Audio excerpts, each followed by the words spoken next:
Assalamualaikum warahmatullahi wabarakatuh. Welcome to Tari Setia English channel. How is your day? Hopefully you are fine. Today our discussion is about a proverb and riddle, and this material is divided into two, the proverb part and the riddle part. And in this video is discussing about the proverb, and for the riddle part will be discussed in the next video. Let's get started.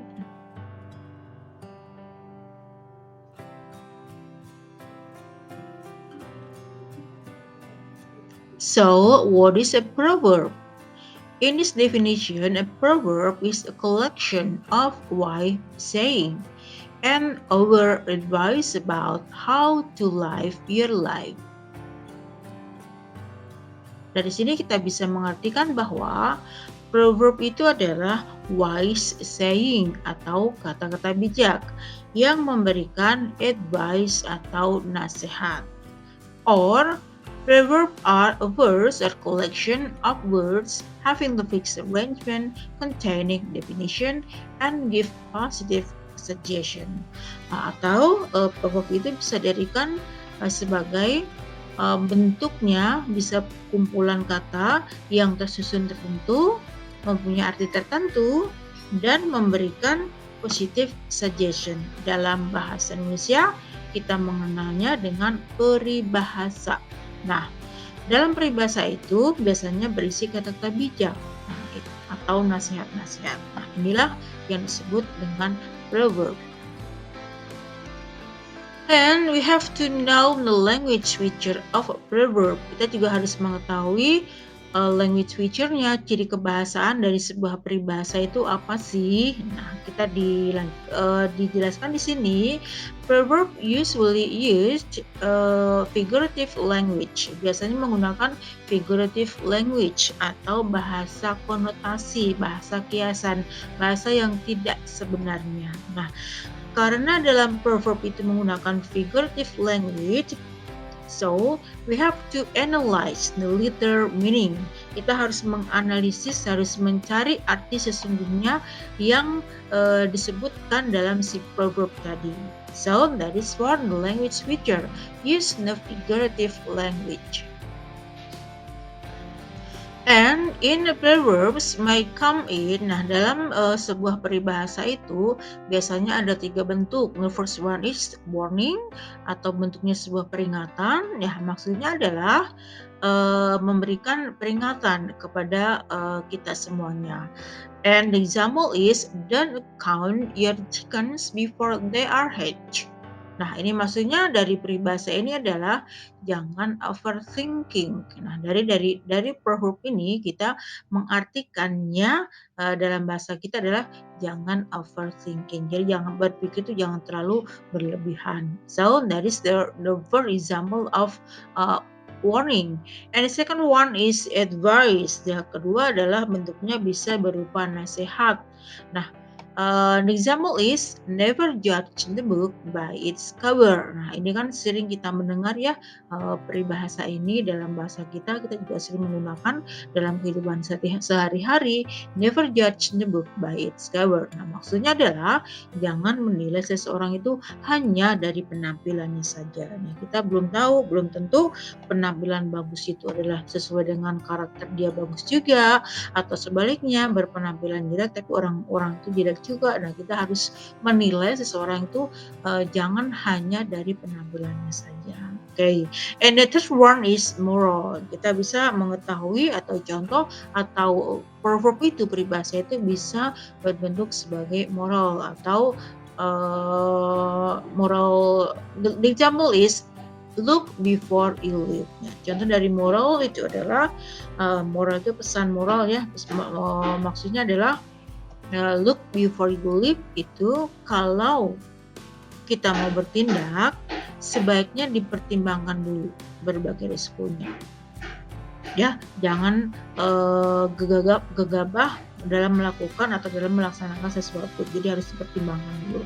Ya, dari contoh tersebut maknanya jauh dari arti yang tertuang di dalam proverb tersebut. Nah, oleh karena itu kita harus mencari makna sebenarnya atau makna literal. Oleh karena itu kita harus bisa berpikir kritis untuk bisa memahami dan bisa memaknai dari arti proverb tersebut. So there are the form of the proverbs: warning, advice, and moral. And like the other kinds of text, proverb have grammatical structure. Jadi kita selain mempelajari hal-hal yang sudah disebutkan sebelumnya tadi, kita harus mengetahui grammatical structure-nya.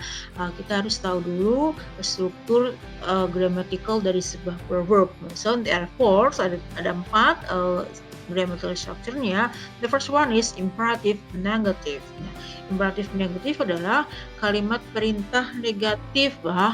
Dimaksud apa ya kalimat perintah negatif? Berarti kalimat larangan ya. Kalimat perintah negatif itu maksudnya adalah kalimat larangan. And example if don't flog a dead horse. Maksudnya apa ya don't flog the dead horse? Maksud dari peribahasa ini adalah jangan mencambuk kuda yang mati. Nah, itu maksudnya kalimat atau arti yang sebenarnya ya. Arti yang sebenarnya, jangan mencambuk kuda yang sudah mati. Nah, berarti apa maksudnya ya, kuda sudah mati kok dicambuk? Pasti kan nggak akan hidup kembali si kuda itu ya. Nah, maksudnya adalah jangan melakukan hal yang sia-sia. Nah, that is one example of imperative negative. The second one is imperative positive. Nah, kebalikan dari yang pertama tadi, imperatif negatif berarti kalimat larangan, kalau imperatif positif berarti kalimat perintah. Nah, maksud dari imperatif adalah kalimat yang biasanya diawali dengan kata kerja yang pertama. The example is look before you leap. Look before you leap. Nah, maksud dari peribahasa ini adalah berhati-hatilah sebelum bertindak. Nah, jadi sebelum bertindak, sebelum melakukan sesuatu itu harus difikirkan dulu. Jadi berhati-hatilah sebelum bertindak. So there is the example of the second one, imperative and positive. And the third one is parallel phrase. Frasa yang diulang. Berarti nanti ada frasa, ada kata yang diulang dalam proverb tadi. And the example is garbage in and garbage out. Nah, maksudnya apa ya? Sampah masuk, sampah keluar. Nah, itu kalau arti yang sesuai dengan proverb. Nah, kita memaknai bahwa dalam proverb ini adalah misalnya kalau kita membeli sesuatu barang, itu harus ada barang yang kita keluarkan. Maksudnya begitu ya, kita beli baju baru, berarti harus ada baju yang kita keluarkan. Kita beli tas misalnya, tas yang baru, berarti tas yang lama harus kita keluarkan. Kita keluarkan maksudnya kita berikan ke orang lain atau kita tidak kepakai lagi, kita sedekahkan. Maksudnya begitu. Jadi jangan menumpuk barang. Maksudnya adalah seperti itu. And the fourth one is declarative sentence. Declarative sentence maksudnya adalah kalimat yang menerangkan sesuatu, declare. An example is birds of a feather flock together. Birds of feather flock together. Maksudnya burung-burung yang sayapnya sama akan berkumpul menjadi satu. Itu arti sebenarnya. Nah, berarti maksud dari peribahasa ini adalah orang-orang yang mempunyai kesamaan atau minat yang sama biasanya itu mempunyai komunitas tertentu. Nah, gitu ya maksudnya orang yang punya suatu kesamaan, suatu bidang yang sama, minat yang sama, biasanya akan mencari orang yang sama dengan minatnya juga, akan mencari komunitas yang sama. Misalnya kalau kalian suka dengan otomotif, nah berarti kalian akan bertemu atau mencari komunitas yang sama, akan berkumpul di situ. Kalian suka sekali dengan fotografi, nah berarti orang tersebut akan berkomunikasi, akan berkumpul dengan orang-orang yang mempunyai hobi yang sama. Okay, that is the meaning of the birds of feather flock together. Well, so there are four grammatical structure of the verb. The first one is imperative negative, and then imperative positive, and then parallel phrase, and the last is declarative sentence. And here are the example of proverbs. There are four examples of proverb. The first one is when in Rome, do as the Romans do.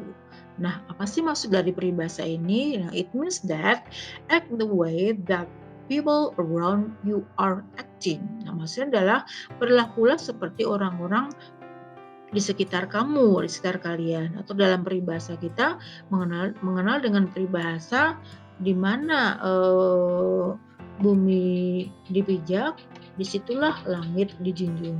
Nah, saudara gitu ya, kita berperilaku, kita menyesuaikan dengan kondisi, dengan situasi yang saat itu. Kita berlaku sesuai dengan yang orang-orang lakukan di situ.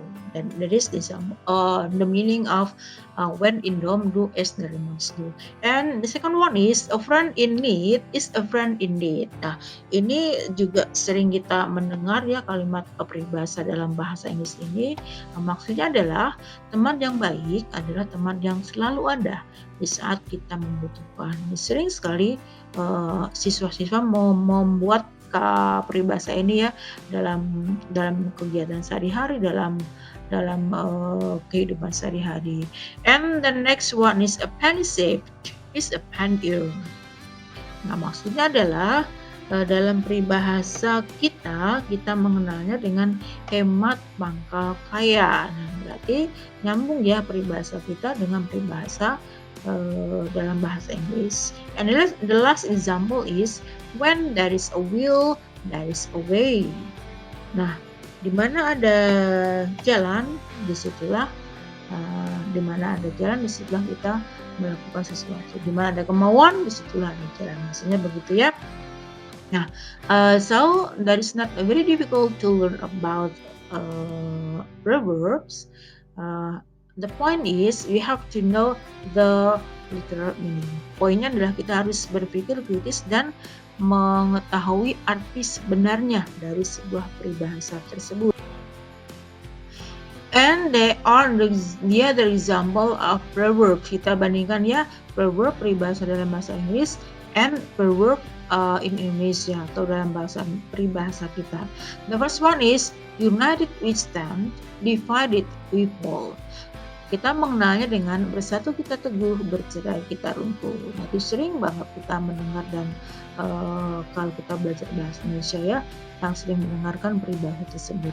The second one is many hands make light work. Ringan sama dijinjing, berat sama dipikul.